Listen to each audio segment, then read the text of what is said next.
Let's talk about sanding during the finishing process. And there are no shortcuts. Proper sanding will separate a great result from a poor one. Our favorite sanding product is a 220 sanding pad, which is equivalent to a 400 grit sandpaper. They have redefined finish sanding. They aren't useful for prep sanding, but are aggressive enough to smooth out a finish and not leave a defined scratch pattern.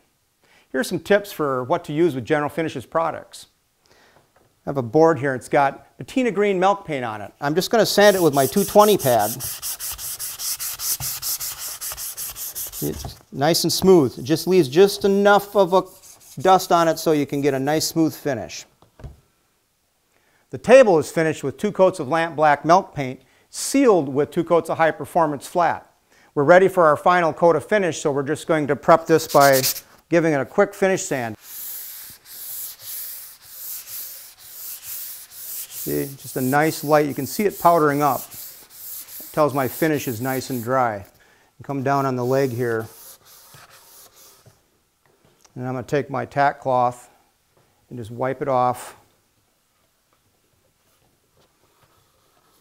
You can tell it's just nice and smooth. It's ready for our next coat of finish. Now, this process is the same for all of our top coats, including gel satin, armor seal, exterior 450, and EnduroVar. Sand between coats with a 220 sanding pad or a 400 grit sandpaper. If you want even a smoother finish, you can finish as high as a grit as 600. The sanding pads do come in other grits, but we find you only need the one. This pad starts out at a 220 grit and after several sandings softens to a 600 to 800 grit. I generally use only 1 to 2 pads throughout any finishing project. Looks good.